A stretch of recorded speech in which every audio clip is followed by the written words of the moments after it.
Good evening साथियों, ज्ञान घर यूट्यूब चैनल में आपका स्वागत है। बीपीएससी ट्री का प्रैक्टिस सेट चल रहा है और इसी सेट के माध्यम से कॉन्सेप्ट भी बताया जा रहा है। मतलब सिर्फ ABCD आंसर नहीं किया जा रहा है। आप देख रहे हैं वो सेट में तो आपको लग रहा होगा बहुत कुछ सीखने को मिला है और बहुत कुछ आप सीख रहे होंगे। आपको बिल्कुल ऐसा नहीं लग रहा होगा कि ये क्लास सिर्फ सेट का चल रहा है। ये क्लास आपका सेट प्रैक्टिस के साथ साथ एक कॉन्सेप्ट बूस्टर क्लास भी चल रही है जो आपको ज्ञान घर यूट्यूब चैनल पे फ्री ऑफ कॉस्ट में मिल रहा है। बस आप फ्री ऑफ कॉस्ट तो नहीं कह सकते, क्योंकि आप एक बहुमूल्य चीज़ दे रहे हैं जो आज की डेट में कोई किसी को दे नहीं सकता। आप टाइम दे रहे हैं और टाइम से बढ़ करके किसी चीज़ का कोई कीमत हो ही नहीं सकता। समय ही बहुमूल्य है और आप वो कीमती वक्त दे रहे हैं ज्ञान घर यूट्यूब चैनल को कुछ सीखने के लिए। तो मेरा भी तो चाहत होगी कि मैं आपको वही चीज़ बताऊं जो एग्ज़ाम से रिलेटेड है और एग्ज़ाम में आने की संभावनाएं हैं, क्योंकि आप एक कीमती चीज़ मुझे दे रहे हैं, वह है आपका टाइम। और मैं आपके लिए एफर्ट प्रयास लगा रहा हूं क्योंकि आपको लेना है सिलेक्शन। इसीलिए हमेशा एक बात याद रखिएगा, मुश्किलें हैं राह में, यानी मुश्किल है राह में पर सफलता का इरादा है। जब सफलता का इरादा हो जाए तो मुश्किल लाख कठिन हो, मुश्किल लाख रास्ते में आए, फर्क नहीं पड़ता। बस आपका मिशन, आपका गोल, आपका टारगेट, जिस एग्ज़ाम की तैयारी के लिए आप देख रहे हैं वहीं पे आपका डेस्टिनेशन, वहीं पे ठहराव, वहीं पे रुकावट होनी चाहिए। भटकना नहीं चाहिए। एक बात हमेशा याद रखिएगा कि जो भीड़ में शोर मचाते हैं वो भीड़ का हिस्सा ही बन करके रह जाते हैं। जो खामोशी से अपना मिशन को तय करते हैं वो सफलता को पाते हैं। इसीलिए कहीं चिल्लाचोट ज़्यादा हो रही है, भीड़ ज़्यादा है तो भीड़ की तरफ मत जाइए। कंटेंट अगर अच्छा मिल रही है तो आप उस प्लेटफॉर्म को ज्वाइन कर लीजिए। कंटेंट अच्छा नहीं मिल रही है, भले ही फ्री ऑफ कॉस्ट 24 घंटा लाइव मिले, 12 घंटा लाइव मिले, 18 घंटा लाइव मिले, आपको क्या अर्जित हो पाया, आपने उससे क्या सीख पाया, ये मायने रखता है। 24 घंटा, 48 घंटा, 12 घंटा ये लाइव हो जाना से मकसद नहीं है। आपका जो एग्ज़ाम देना है उस एग्ज़ाम का पैटर्न है कि नहीं, उस क्वेश्चन पे आधारित आ रहा है कि नहीं आ रहा। इसीलिए हमेशा एक बात याद रखिएगा, जो भीड़ में शोर मचाता है भीड़ का हिस्सा बन जाता है। इसलिए भीड़ की तरफ दे करके मत जाइए। कंटेंट अगर अच्छा है तो ज़रूर ज्वाइन करिए, कंटेंट अच्छा नहीं है तो भीड़ से तन्हाई बेहतर है। अकेले से खामोश रहकर आप मिशन को तय करिए और अपने गोल को ठीक ना अचीव कर लीजिए, प्राप्त कर लीजिए। आइए, आपका मच ऑफ टाइम यानी वेस्टेज ऑफ टाइम्स को हम लोग क्या करते हैं, समय का आपको वेस्ट ना करते हुए हम लोग डायरेक्ट सेट पे आते हैं। क्वेश्चंस बिल्कुल सरल, सहज और आसान, कंसेप्ट बेस्ड जो एग्ज़ाम बीपीएससी पूछने का प्रयास किया है। बीपीएससी ही नहीं, आपके भाई बंधु जिस भी एग्ज़ाम के लिए तैयारी कर रहे होंगे या आपके जानने वालों में से जिस एग्ज़ाम की जनरल कंपटीशन की हम बात करें, जिस एग्ज़ाम की तैयारी कर रहे होंगे, सभी के लिए कारगर है और इनफ है। इससे बाहर क्वेश्चंस आ ही नहीं सकता है। क्वेश्चन कंसेप्ट का दायरा इसी में से रहता है। आइए, प्रश्न है आपका, प्लांट लाइक बनाना रोज, यानी पौधा है कैसा, बनाना रोज, बनाना है, रोज है, जास्मीन है, ऑरेंज है, have lost the capacity to produce, यानी इसके पास जो क्षमता है वो खोया हुआ है। आखिर ये पौधा आप देखे होंगे, बनाना देखे होंगे, केला का पेड़, रोज देखे होंगे, जास्मीन देखे होंगे, ऑरेंज देखे होंगे, ठीक है ना, ऑरेंज देखे होंगे। तो इस सब के पास जो होता है लॉस्ट ऑफ कैपेसिटी, या मतलब सीड प्रोड्यूस करने की कैपेसिटी जो होता है नहीं होता है। यानी सीड प्रोड्यूस करने का, सीड डेवलप करने की क्षमता को ये खो बैठता है, यानी होता ही नहीं है। तो यही चीज़ प्रश्न आपसे पूछ रहा है कि जो प्लांट्स है वो बनाना के रूप में हो या रोज के रूप में हो या जास्मिन के रूप में हो, इसके पास जो होता है लॉस्ट ऑफ कैपेसिटी, उसके पास सीड प्रोड्यूस करने की क्षमता नहीं होती है। तो आपका answer A number the correct answer हो जाएगा। बर्ड्स बोलते हैं, ये मान ली कि पौधा है, इस पौधा से जो ब्रांचेज निकलता है इसी को हम लोग बर्ड कहते हैं। आप बनाना का प्लांट्स अगर देखे होंगे तो एक हेवी प्लांट्स हो जाता है, इससे अटैच निकलता है एक न्यू प्लांट्स। इसी जब स्टार्टिंग वाला फेज होता है उस स्टार्टिंग वाला फेज को ही हम लोग बर्ड्स कहते हैं। उसको हिंदी में अगर बात करिएगा तो मुकुंड कहते हैं, ठीक है, मुकुंड कहते हैं हिंदी में बात करेंगे तो। अगला प्रश्न आपका आता है the flower of the hibiscus plants. Hibiscus जो प्लांट्स है जिसको आप अड़हुल का फूल कहते हैं, और अड़हुल का फूल अगर आप काली पूजा करते होंगे तो काली जी का फेवरेट फूल जो है, पसंदीदा फूल जो है वो आपका अड़हुल का ही फूल है। तो काली जी के पूजा में अड़हुल का फूल बहुत पसंदीदा, और जब काली पूजा होती है तो ये फूल चढ़ावा के रूप में दिया जाता है। तो याद रखिएगा हिबिस्कस जो है एक बाइसेक्सुअल फ्लावर है। क्या मतलब बाइसेक्सुअल का मतलब, यानी मेल पार्ट्स और फीमेल पार्ट्स दोनों एक ही फूल में उपस्थित होता है, उसी को हम लोग बाइसेक्सुअल कहते हैं। तो हिबिस्कस जो है आपका बाइसेक्सुअल फ्लावर्स है। आए बात समझ में। प्लांट्स में अगर बात किया जाए कि मेल पार्ट्स को हम लोग क्या कहते हैं, तो मेल पार्ट का सिंबल जो होता है इस प्रकार होता है, और इसको हम लोग कहते हैं एंड्रोसियम कहते हैं। क्या कहते हैं? एंड्रोसियम। यानी प्लांट्स में जो मेल पार्ट होता है उसको हम लोग एंड्रोसियम कहते हैं। वही बात अगर हम लोग कर लें कि जो फ्लावरिंग पार्ट्स का जो फीमेल पार्ट्स होता है उसको क्या कहते हैं, तो इसको हम लोग कहते हैं जाइनेसियम। क्या कहते हैं? जाइनेसियम कहते हैं। यानी इसको हम पुंकेसर कह लीजिए, जो है मेल पार्ट जो होता है एंड्रोसियम, उसको हम लोग क्या कह लेंगे, बोलिए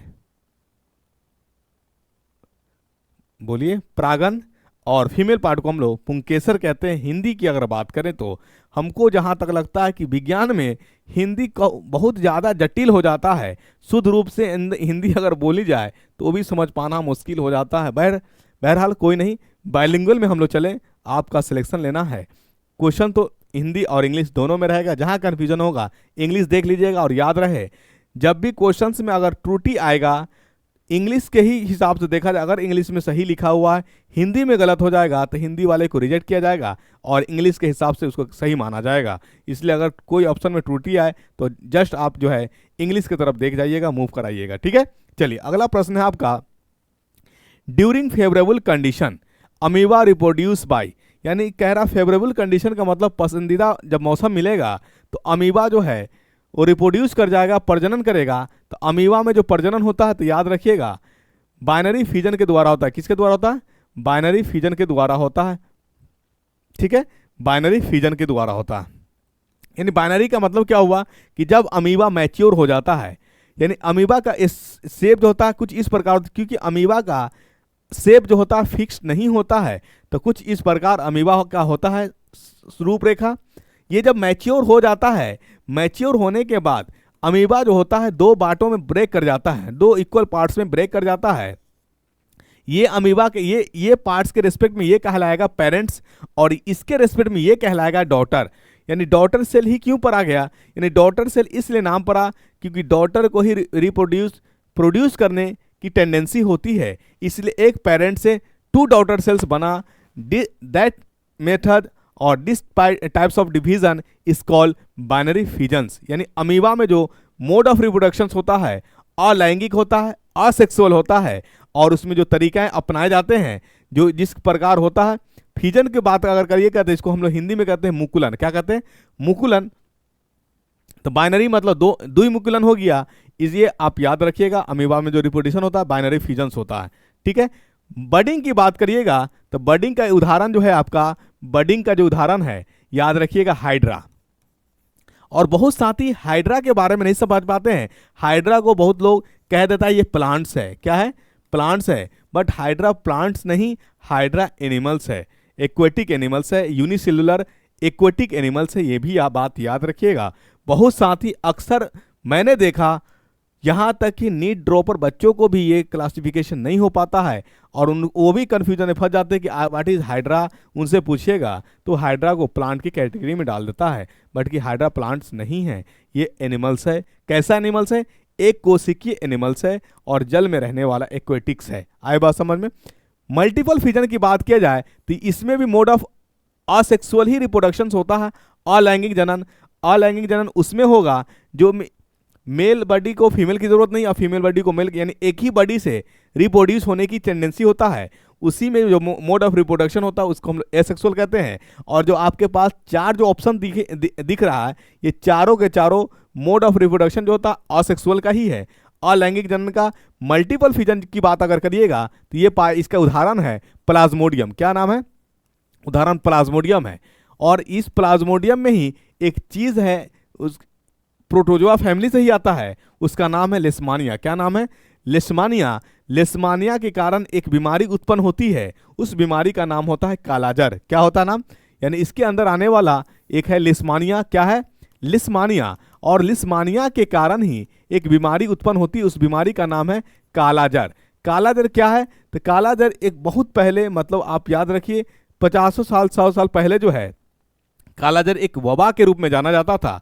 जिस बस्ती में घुसता वो बीमारी उस आबादी को यानी उस इलाका को साफ कर जाता, ठीक है ना। कालाजार एक महामारी के रूप में घोषित हुआ। ये लॉन्ग टाइम फीवर हुआ करता था। इसको डिटेक्ट करने के लिए ड्रिल मशीन से छेद करके बोन मैरो को निकाला जाता था और बोन मैरो से ही टेस्ट किया जाता था। ये याद रखिएगा, ये लॉन्ग टाइम फीवर है कालाजार। क्या है? कालाजार। कालाजार, ठीक है, याद रहेगी। फ्रेगमेंटेशन ये भी उदाहरण है अलैंगिक जनन का ही, एसेक्सुअल रिप्रोडक्शन का। और इसमें जो होता है ये भी समुद्री जो है, ये जो है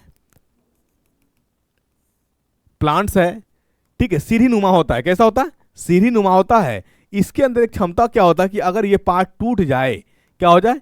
टूट जाए। और टूटने के बाद जो होता है, ये टूटा हुआ पार्ट्स भी क्या कर जाता है? डेवलप कर जाता है।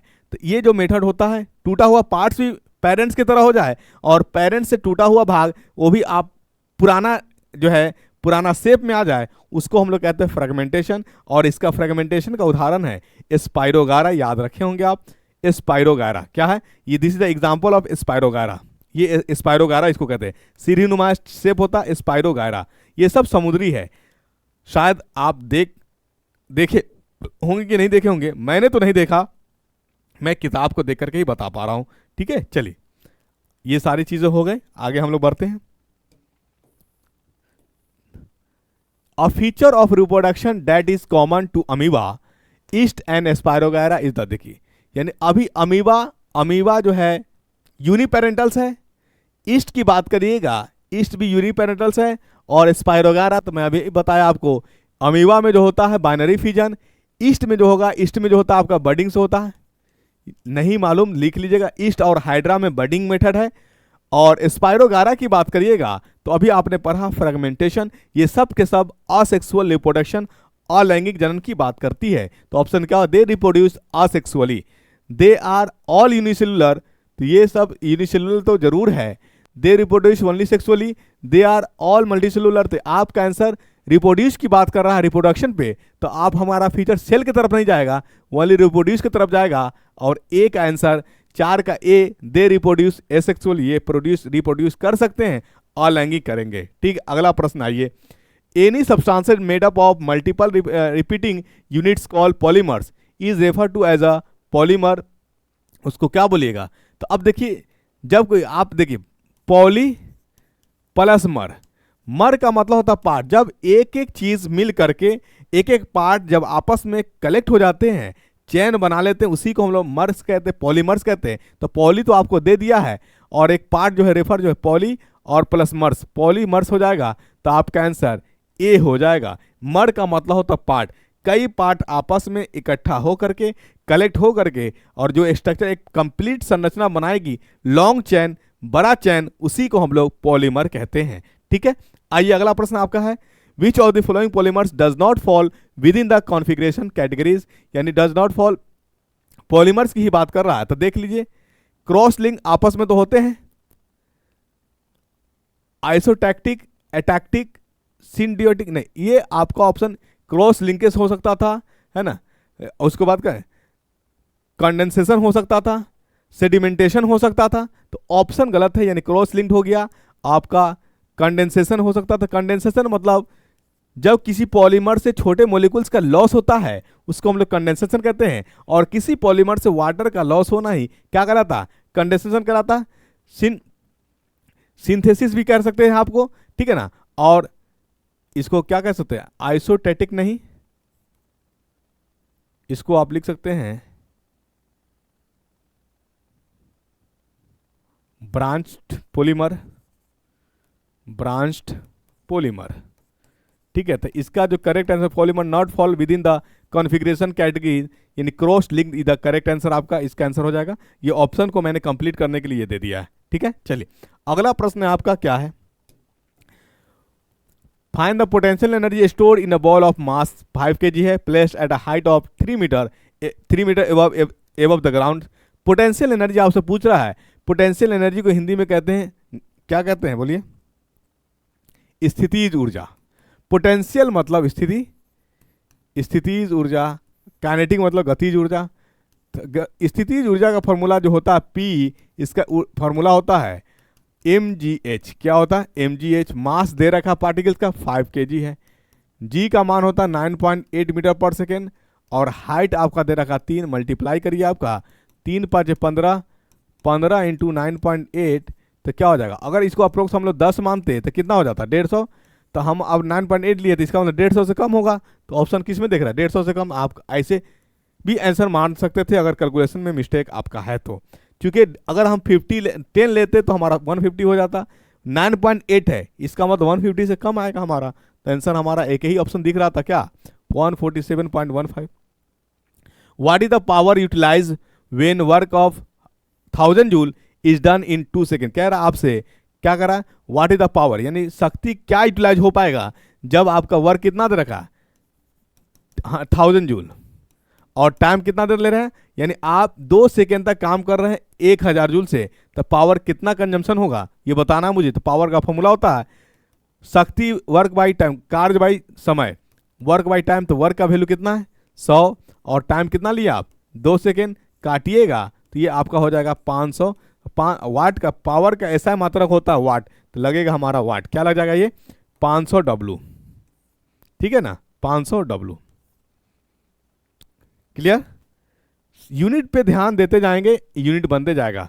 देखिए मैं अब देख रहा था कभी कभी ऐसा नहीं, मैं नहीं देखता, मैं भी देखता हूँ, तो बहुत टीचर क्या कर रहे हैं देख रहे हैं आजकल, जो क्वेश्चंस पूछा हुआ है उसको ABCD में टिक कर दे रहे हैं, एक्सप्लेनेशन हो नहीं रहा है।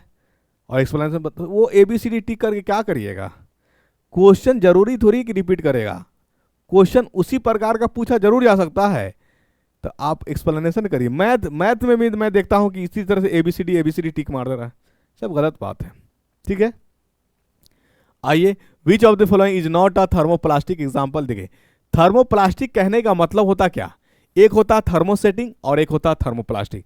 थर्मोप्लास्टिक कहने का मतलब जिसका मॉडलिंग किया जा सकता हो, वो ऐसा हमारा पॉलीमर जिसका मॉडलिंग किया जा सकता है, that is called thermoplast. Temperature बढ़ावेंगे तो हमारा मटेरियल नॉर्मल हो जाएगा, टेम्परेचर घटावेंगे तो हमारा मटेरियल हार्ड हो जाएगा। This type of polymer is called thermoplast polymer. और जिसका एक बार मॉडलिंग कर दिया जाए उसको हम लोग रिवर्स नहीं कर सकते हैं। टेम्परेचर घटाइए या टेम्परेचर बढ़ाइए, वो आपका न नरम होगा और ना ही हार्ड होगा, वैसे को हम लोग कहते हैं थर्मोसेटिंग प्लास्टिक। ये माइंड में रखिएगा। और इसका एग्जाम्पल है इपॉक्सी। इपॉक्सी क्यों? देखिए पॉलीमर जो होता है एक ग्रुप होता है कीटोन ग्रुप का, कार्बोक्सिलिक ग्रुप का। वही में हमारा जो अगर मान लिया जाए कि हमारा जो है ईथर ग्रुप का आ जाए, क्या आ जाए? ईथर ग्रुप का आ जाए, ये this the form of ether, इसी को हम लोग कहते हैं इपॉक्सी। क्या कहते हैं? इपॉक्सी। और इपॉक्सी जो है थर्मोसेटिंग है, थर्मोप्लास्टिक नहीं है, थर्मोसेटिंग प्लास्टिक है। तो आपका आंसर ये हो जाएगा। बाकी हमारा पॉलीविनाइल क्लोराइड, पॉलिस्टेरा और नायलॉन, ये सब आपका जो है थर्मोप्लास्टिक्स है। ठीक, आई होप कि कंसेप्ट क्लियर हो रहा होगा और आप समझ पा रहे होंगे। ठीक है, चलिए अच्छा लगे तो सेशन को जरूर लाइक करिए, है ना, शेयर भी करिए, लोगों तक बताइए भी। Which of the following criteria does not apply to polymer. कौन सा है जो अप्लाई पॉलीमर नहीं किया जा सकता है? तो याद रखिए पॉलीमर के लिए सोर्सेज जरूरी है, स्ट्रक्चर जरूरी है, ठीक है, मेथड ऑफ प्रिपरेशन जरूरी है, नंबर ऑफ मोनोमर जरूरी नहीं है। तो आपका D number the correct answer जो क्वेश्चन पूछा है।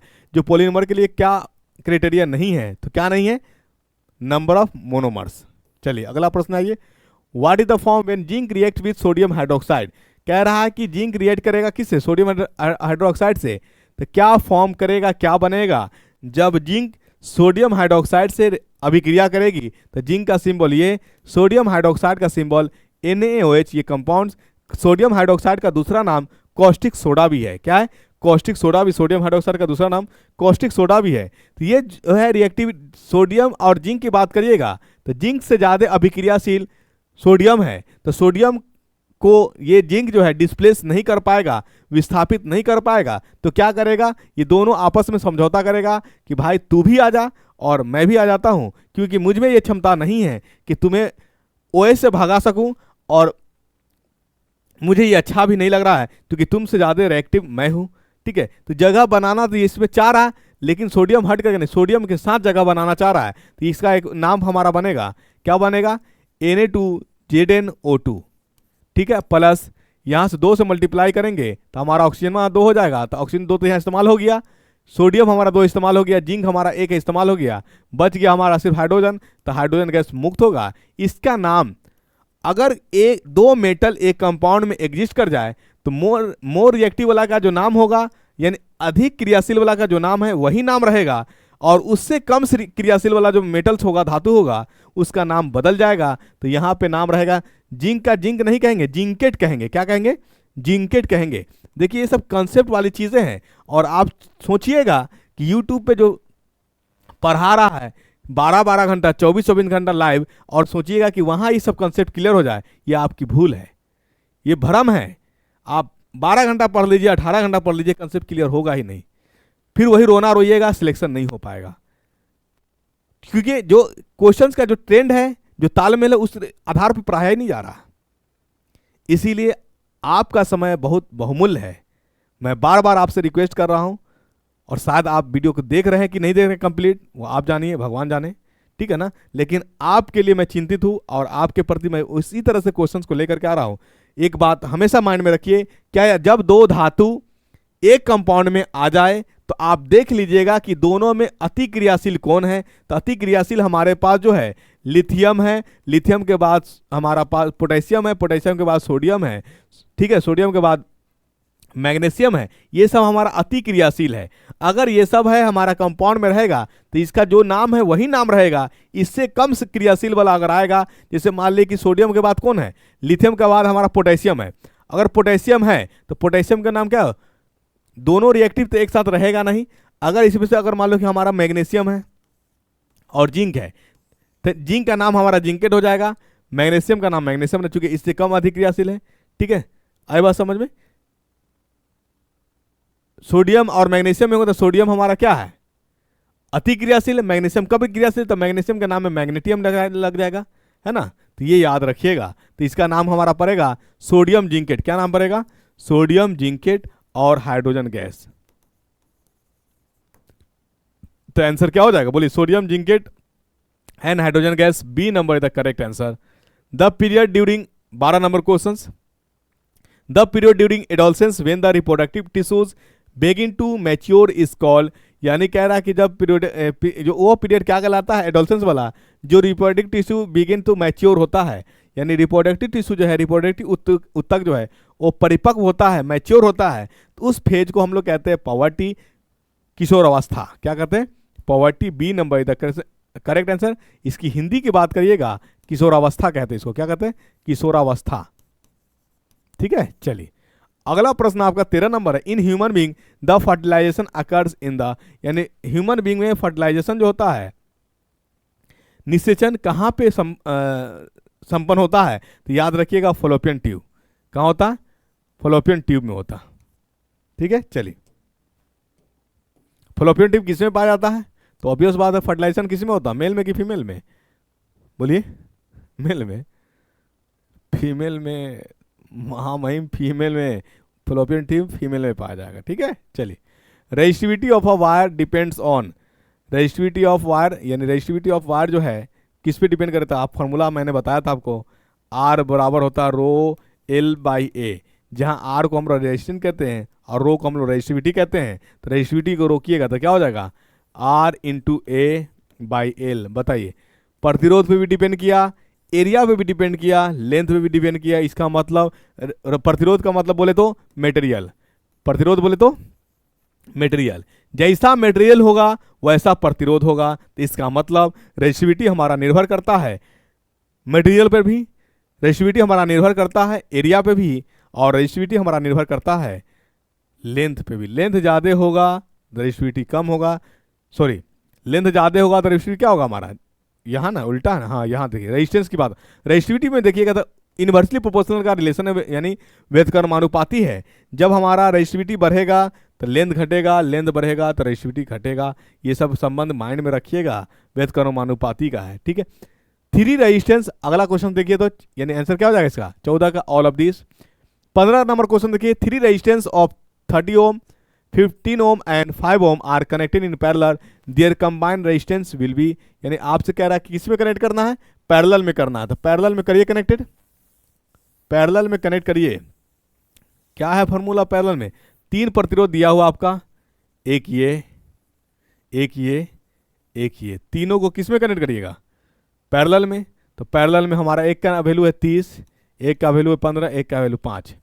प्रतिरोध का हमारा जो पैरेलल होता है इसका रिलेशन हमारा 1/R1 प्लस 1/R2 और प्लस 1/R3, राइट। चलिए वैल्यू पुट करिए 1/R, ये इक्विवेलेंट है। समतुल्य प्रतिरोध का फॉर्मूला, जब कोई प्रतिरोध पैरेलल में जुड़ा होगा समानांतर क्रम में, तो हमारा जो आंसर होगा क्या होगा, जुड़िए बना कर निकालिए, 1/30 प्लस 1/15 प्लस 1/5, 30 15 5 का एलसीएम लीजिएगा, कितना आएगा बोलिए, 30 आएगा, बहुत अच्छा।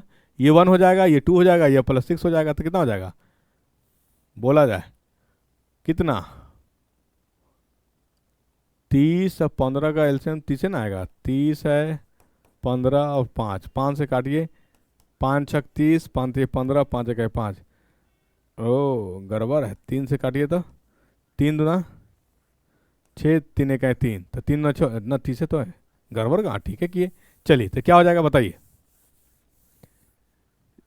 6 3 9 हो जाएगा, तो 1/R बराबर कितना 9/30, पलट दीजिए, R को ऊपर लिया 1 के नीचे, तो 30 भी कहाँ चला जाएगा ऊपर, 9 नीचे आ जाएगा, तो कितना हो जाएगा बताइए, 9 3 27, 3 पॉइंट कुछ समथिंग, तो कुछ ऑप्शन देखिए, बिटवीन 15 एंड लेस देन 5 ओम, तो लेस देन 5 ओम हो जाएगा ना हमारा, 3 आ रहा, 3.5 से कम आ रहा, तो आंसर क्या हो जाएगा, D number is the correct answer. अगला प्रश्न है, विच of the following material is a good conductor of electricity, जो दिए गए ऑप्शन में से इलेक्ट्रिसिटी का गुड कंडक्टर कौन है, तो कॉपर है। याद रखिएगा, अगर आपसे क्वेश्चन ये बन जाए, क्या बन जाए कि एक कॉपर वायर है और एक ह्यूमन है, वायर अगर हम लोग कॉपर वायर के साथ ह्यूमन का फिंगर टच होता है तो करंट किस में जाना पसंद करेगा, तो याद रखिएगा करंट जो है कॉपर वायर में जाना पसंद करेगा, क्योंकि वहाँ प्रतिरोध कम है और हम में प्रतिरोध थोड़ा ज़्यादा है कॉपर के रेस्पेक्ट में, तो ये माइंड में रखिएगा, ठीक है। What is the unit of electric current, electric current का यूनिट क्या होता है, तो एम्पियर होता है। वोल्ट किसका यूनिट है, तो वोल्ट याद रखिएगा किसका है, वोल्टेज का, पोटेंशियल डिफरेंस का। ओम किसका यूनिट है, प्रतिरोध का, रेजिस्टेंस का। जूल किसका ऐसा मात्रक है, तो जूल जो ऐसा मात्रक है ऊर्जा का है, एनर्जी का, ठीक है। The rate of doing work is called, यानी कार्य करने की क्षमता को हम लोग क्या कहते हैं, तो कार्य करने की क्षमता को हम लोग बोलिए पावर कहते हैं। क्या कहते हैं, पावर। नहीं कभी कोई सुनते हैं, देख लेते हैं तेरे पावर कितना है, ये काम करा दो तब ना समझेंगे कि तुम्हारा पावर कितना है, that is called doing capacity, ठीक है। चलो 19 नंबर क्वेश्चन देखिए, which is the type of collision in which both the linear momentum, linear momentum बोला जाता है रेखीय संवेग, लीनियर मतलब रेखीय, मोमेंटम का मतलब संवेग, and the kinetic energy of the system remains conserve. देखिए जब कह रहा है कि जब दो चीजें आपस में टकराए और उसकी एनर्जी में कोई परिवर्तन ना हो, तो वो हमारा कहलाता है इलास्टिक कोलिजन। क्या कहलाता, इलास्टिक कोलिजन। ऑप्शन है क्या, हाँ है। जब दो चीज आपस में टकराए और उसकी एनर्जी में, यानी काइनेटिक एनर्जी की बात, सॉरी मोमेंटम की बात कर ले या काइनेटिक एनर्जी की बात कर ले, उसमें कोई बदलाव और परिवर्तन नहीं आए, तो वो हमारा कहलाता है इलास्टिक कोलिजन। क्या कहलाता, इलास्टिक कोलिजन। गुड, चलिए आंसर हो जाएगा, ठीक। The energy possesses by the body by virtue of its motion is known as, जब किसी के मोशन करने से, जब किसी बॉडी में एनर्जी उत्पन्न होता है, मोशन से एनर्जी का डेवलपमेंट होना, वह एनर्जी कहलाता है काइनेटिक एनर्जी। क्या कहलाता है, काइनेटिक एनर्जी। तो याद रखिएगा काइनेटिक एनर्जी को जो है फ्री एनर्जी भी कहते हैं। क्या कहते हैं, फ्री एनर्जी। काइनेटिक एनर्जी का डेवलपमेंट कब हो रहा है, काइनेटिक एनर्जी का डेवलपमेंट जो है, बोलिए, काइनेटिक एनर्जी का डेवलपमेंट जो है मोशन करने से हो रहा है। क्या हो रहा है, मोशन करने से हो रहा है। Normal incident ray and reflected refractive ray lie at the same point is call, यानी कह रहा क्या, अगर इंसिडेंट मतलब समझते हैं, जैसे मान लो ये कोई प्लेन मिरर है, यहाँ लाइट आ रही है, आने वाले को हम लोग कहते हैं इंसिडेंट, और यहाँ से रिफ्लेक्ट कर दिया मान लो, तो ये जा रहा है रिफ्लेक्ट किया, तो जाने वाले को हम लोग रिफ्लेक्ट कहते हैं। ये दोनों आने वाले का और जाने वाला का जो पॉइंट है एक ही जगह है, यही क्वेश्चन कह रहा है क्या, इंसिडेंट और रिफ्लेक्टिव रे का जो पॉइंट होता है एट द सेम पॉइंट, वो किस किस में सेम होता है। तो हमारे पास दो चीजें हैं, एक होता है रिफ्लेक्शन और एक होता है रिफ्रैक्शन। रिफ्लेक्शन बोले तो परावर्तन और रिफ्रैक्शन बोले तो अपवर्तन। अंतर हमारा जो है रिफ्लेक्शन है और एक क्या है, रिफ्रैक्शन है। जब रिफ्रैक्शन होगा तो मीडियम चेंज होगा, रिफ्लेक्शन होगा तो मीडियम सेम रहेगा। मतलब निर्वात से आएगा प्रकाश निर्वात में जाएगा तो वो हमारा रिफ्लेक्शन कहलाएगा, और रिफ्रैक्शन की बात करें, निर्वात से आकर के किसी सघन एरिया में चला जाए, किसी डेंस एरिया में चला जाए, मतलब मीडियम चेंज हो जाए, तो हमारा अपवर्तन कहलाता है, रिफ्रैक्शन कहलाता है। आई बात समझ में? तो ये दोनों में देखने को मिलता है, ये घटना है। तो आंसर आपका जो हो जाएगा रिफ्लेक्शन एंड रिफ्रैक्शन बोथ, ये C number is the correct answer. आइए अगला प्रश्न में आता हम लोग। Choose wrong size of the image form in a plane mirror. Wrong गलत बता रहा है। Could be taller than the mirror, बिल्कुल। प्लेन मिरर में क्या होता है कि जितना बड़ा आकार होगा उतना ही बड़ा इमेज बनेगा। यहां आपका बड़ा बता दिया है और बड़ा बता दिया, यही गलत हो गया। ठीक है। On which theory nature of light depends on, यानी नेचर ऑफ लाइट जो है डिपेंड किस पे करेगा, तो लाइट थ्योरी जो है, क्योंकि लाइट का ड्यूअल नेचर होता है। वजह क्या है ड्यूअल होने की? ड्यूअल होने की वजह है कि लाइट जो है वेव की तरह भी काम करती है और लाइट जो है पार्टिकल की तरह भी काम करती है। तो आप कहोगे कि क्या प्रूफ है, हम वेव कैसे मानेंगे?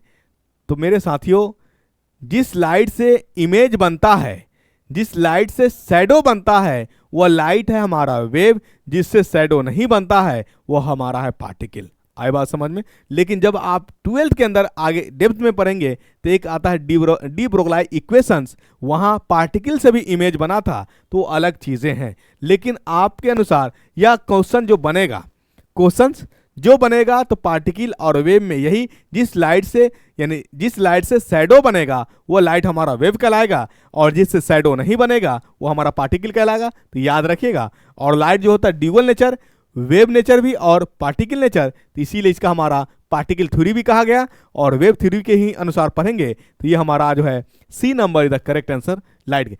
प्लेन मिरर के बारे में एक बात याद रखिएगा कि प्लेन मिरर में जो फोकल लेंथ होता है ना, वो इन्फिनिटी होता है। क्या होता है? फोकल लेंथ इन्फिनिटी होता है। एक प्रश्न बन सकता है। बाकी प्लेन मिरर का सब चीज सेम है, जितना दूरी पे रहेगा उतना दूरी पे इमेज बनेगा, जितना बड़ा रखिएगा उतना बड़ा इमेज बनेगा, सेम साइज सेम डिस्टेंस। ठीक है, आई बात समझ में? अगला प्रश्न, why light is said to have a dual nature. वही प्रश्न आ गया, यानी कि लाइट का ड्यूअल नेचर क्यों कहते हैं? क्योंकि ये फॉलो करता है वेव नेचर को भी और पार्टिकल नेचर को भी। तो आंसर हमारा क्या हो जाएगा? They it exhibits the property of wave and particle. यही आपका बिल्कुल करेक्ट आंसर और सटीक आंसर और सही आंसर है। 25 क्वेश्चंस आपके हुए कंप्लीट। क्या और भी क्वेश्चंस है? मैं देख लूं। तो अब क्वेश्चंस नहीं है, 25 क्वेश्चंस आपका होता है कंप्लीट। बहुत अच्छे अच्छे क्वेश्चंस का सिलेक्शन है। अच्छा अगर लगे तो जरूर सेशन को लाइक करिए, शेयर करिए। अगर आप अभी तक सब्सक्राइब नहीं किए हैं तो चैनल को सब्सक्राइब भी करिए, क्योंकि मैं आपके प्रति बहुत क्या कहते हैं अच्छे अच्छे क्वेश्चंस और सिलेक्शन क्वेश्चन का कलेक्शन करके लेकर के आता हूं, क्योंकि आपका किसी भी प्रकार से किसी तरह से सिलेक्शन में कोई चीज़ बाधा ना बन जाए। बेसिक चीज़ को हम लोग कवर करते चलेंगे, जीरो से लेकर के हम लोग हीरो तक लेकर के आएंगे। और बहुत अच्छे अच्छे हम लोग लाइट पे, इलेक्ट्रिसिटी पे, साउंड्स पे, इलेक्ट्रोमैग्नेटिज्म पे, इलेक्ट्रोस्टैट्स पे, कैपेसिटर पे क्वेश्चंस हम न्यूमेरिकल करेंगे भी, थ्योरी पे भी करेंगे। तो धीरे धीरे एक लेवल पोटेंशियल लेकर के हम आए।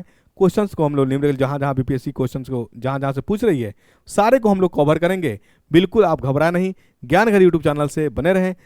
सेशन अगर अच्छा लगा हो तो लाइक ज़रूर करें। फिर अंत में मैं कहूँगा कि जो भीड़ में शोर मचाते हैं, भीड़ का ही हिस्सा बन करके रह जाते हैं। जो खामोशी से तैयारी करते हैं वो सफलता को पा लेते हैं। तो याद रखिए, भीड़ की तरफ नहीं जाना है और भीड़ पे शोर नहीं मचाना है। भले ज्ञान घर के व्यूअर कम आ रहे हैं, लेकिन ज्ञान घर में वो दम है जो क्वेश्चन टकराने का क्षमता रखता है, कटअप भी जो बताता है कटअप भी वही रहता है, और सबका तो देखे होंगे बहुत डिफरेंस आया। मैंने जो कटअप बताया, जितने मार्क्स का बताया 60 तो 60 ही रहा, 65 तो 65 ही रहा, डिफरेंसेस नहीं आया। ये कॉन्फिडेंस है और ये मुझ में विश्वास है और एक ज़बरदस्त का लेवल का कॉन्फिडेंस है। जिस एग्ज़ाम के लिए मैं पढ़ाता हूँ उसमें क्वेश्चंस एग्ज़ाम में डायरेक्ट देखने को मिलता है। इसीलिए व्यूअर की तरफ मत जाइए। आपके सामने चैनल जरूर नया है, लेकिन सामने जो खड़ा है वो बिल्कुल नया नहीं है, बहुत अनुभवी और बहुत एक्सपीरियंस्ड है। इसलिए ज्ञान घर यूट्यूब चैनल से बने रहें और आप लोग के दया आशीर्वाद से, दुआ से ज्ञान घर का एप्लीकेशन बहुत जल्द आप प्ले स्टोर से डाउनलोड कर लेंगे और वहाँ से भी क्लास आपका लाइव चलेगा। और अगर आपको सेशन अच्छा लग रहा हो, लाइव क्लास अगर जुड़ना चाहते हैं तो प्लीज़ कमेंट करके मुझे बताएं, ताकि आपका एक शेड्यूल लाइव के लिए मैं दे दूं। बहुत क्लास का, क्योंकि आपका कंसेप्ट आना बहुत ज़रूरी है। तो ज्ञान घर यूट्यूब चैनल से बने रहें। Thank you so much. जय हिंद साथियों।